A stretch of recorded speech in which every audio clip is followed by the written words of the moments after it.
আসসালামু আলাইকুম। দীর্ঘ প্রায় ১.৫ বছর পর অবশেষে আজ রোববার থেকে সিলেটসহ সারা দেশের শিক্ষা প্রতিষ্ঠানগুলো খুলেছে। স্কুল ও কলেজ পর্যায়ের সকল প্রতিষ্ঠানে আজ ছিল প্রাণের উচ্ছ্বাস। বহুদিন পর শিক্ষক, শিক্ষিকা, শিক্ষার্থীদের পদচারণায় মুখর হয়ে ওঠে প্রতিষ্ঠানগুলো। গেল বছরের মার্চের পর আজ থেকে প্রতিষ্ঠানগুলো খুলে দেওয়া হয়েছে, তবে বিশ্ববিদ্যালয়গুলো খোলার সিদ্ধান্ত একান্তই তাদের নিজস্ব।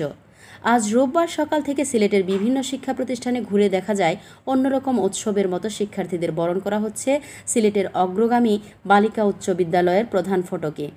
দেখা যায় শিক্ষার্থীদের লাইনে দাঁড় করিয়ে শারীরিক তাপমাত্রা মেপে ভেতরে প্রবেশ করানো হচ্ছে। শ্রেণীকক্ষে এক একটি বেঞ্চে একজন করে শিক্ষার্থীকে বসতে দেওয়া হয়। শ্রেণীকক্ষে প্রবেশের আগে শিক্ষার্থীদের জন্য হাত ধোয়ার ব্যবস্থা ছিল। বাধ্যতামূলকভাবে সকল শিক্ষক শিক্ষার্থীকে মুখে মাস্ক পরতে হয়েছে। একই চিত্র দেখা গেছে সিলেট সরকারি কিন্ডারগার্টেনে।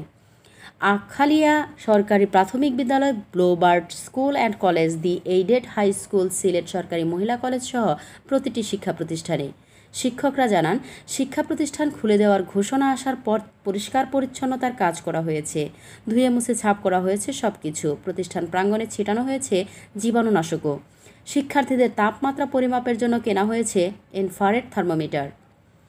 বিভিন্ন শিক্ষা প্রতিষ্ঠানে আইসোলেশন কক্ষ প্রস্তুত রাখা হয়েছে। প্রতিষ্ঠানে আসার পর কোনো শিক্ষার্থী হঠাৎ অসুস্থতা বোধ করলে তাকে সেখানে রাখা হবে।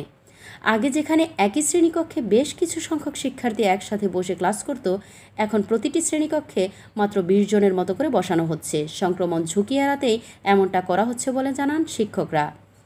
এছাড়া এখনই শিক্ষার্থীদেরকে পড়াশোনার চাপ দেওয়া হচ্ছে না। দীর্ঘদিন পর তারা ক্লাসে ফিরেছে।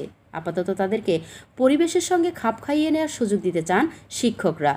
তাদের মানসিক অবস্থা যেন চাপ না পড়ে সেদিকেও খেয়াল রাখা হচ্ছে। সিলেট সরকারি কিন্ডারগার্টেন স্কুলের প্রধান শিক্ষিকা নাসিমা আক্তার চৌধুরী বলেন, একটু নতুনত্বের মধ্য দিয়ে ক্লাস শুরু হলো। আগে একটি ক্লাসে ৭০ থেকে ৮০ জন করে শিক্ষার্থী উপস্থিত থাকতো, কিন্তু এখন একটি ক্লাসে মাত্র ২০ জনের বেশি না। একটি বেঞ্চে একজন করে শিক্ষার্থী বসানো হয়েছে। তিনি বলেন, আমরা যেটা করব, শিক্ষার্থীদের উৎফুল্ল রেখে শারীরিক ও মানসিক দিক দিয়ে খেয়াল রেখে বিভিন্ন কৌশল অবলম্বন করব, যাতে বাচ্চারা মনোযোগী হয় ক্লাসে। এদের শিখন ঘাটতি যাতে কমিয়ে আনা যায়। আখালিয়া সরকারি প্রাথমিক বিদ্যালয়ের প্রধান শিক্ষিকা জাহানারা বেগম বলেন, অনেক দিন পর আমাদের ছাত্রছাত্রীদের দেখেছি, আমাদের আনন্দের সীমা নাই। আজকে পঞ্চম ও তৃতীয় শ্রেণীর ক্লাস হয়েছে। হ্যান্ড স্যানিটাইজার, সাবান সব আছে। শিক্ষকরা সামাজিক দূরত্ব বজায় রেখে শিক্ষার্থীদের ক্লাসে বসিয়েছেন। সব দিক খেয়াল রাখা হচ্ছে। দি এইডেড হাই স্কুলের প্রধান শিক্ষক শমশের আলী বলেন, চলতি বছর যারা এসএসসি পরীক্ষার্থী তাদের ১০৩ জন আজ ক্লাসে উপস্থিত ছিল। আগামী বছরের এসএসসি পরীক্ষার্থীদের ১১৭ জন এবং ষষ্ঠ শ্রেণীর ৮০ জন শিক্ষার্থী এসেছিল স্কুলে। এই ৩ ক্লাসের শিক্ষার্থীদের মধ্যে ৬০% উপস্থিতি ছিল আজ। প্রথম দিন হওয়ায় সবাই হয়তো স্কুলে আসেনি। সামনের ক্লাসগুলোতে উপস্থিতি বাড়বে। শিক্ষকরা জানান, আপাতত স্বাস্থ্যবিধি মেনে এসএসসি এইচএসসি পরীক্ষার্থী পঞ্চম, দশম ও দ্বাদশ শ্রেণীর প্রতিদিন এবং প্রথম থেকে চতুর্থ ও ষষ্ঠ থেকে নবম শ্রেণীতে সপ্তাহে একদিন ক্লাস নেওয়া হবে। নিজেদের সুবিধামতো শিক্ষা প্রতিষ্ঠানগুলো রুটিন তৈরি করেছে। এদিকে স্কুলে ফিরতে পেরে শিক্ষার্থীদের মধ্যে উচ্ছ্বসিত ভাব প্রত্যক্ষ করা গেছে। সিংহভাগ শিক্ষার্থী নতুন ড্রেস পরে প্রতিষ্ঠানে এসেছিল।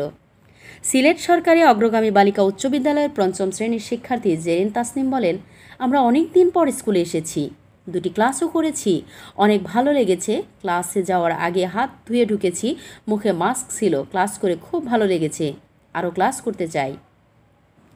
সরকারি কিন্ডারগার্টেন স্কুলের পঞ্চম শ্রেণীর আরেক শিক্ষার্থী বলে, অনেক দিন পর ক্লাসে ফিরতে পেরে আনন্দিত। বান্ধবীদের সাথে অনেক দিন পর দেখা হয়েছে, খুব ভালো লেগেছে।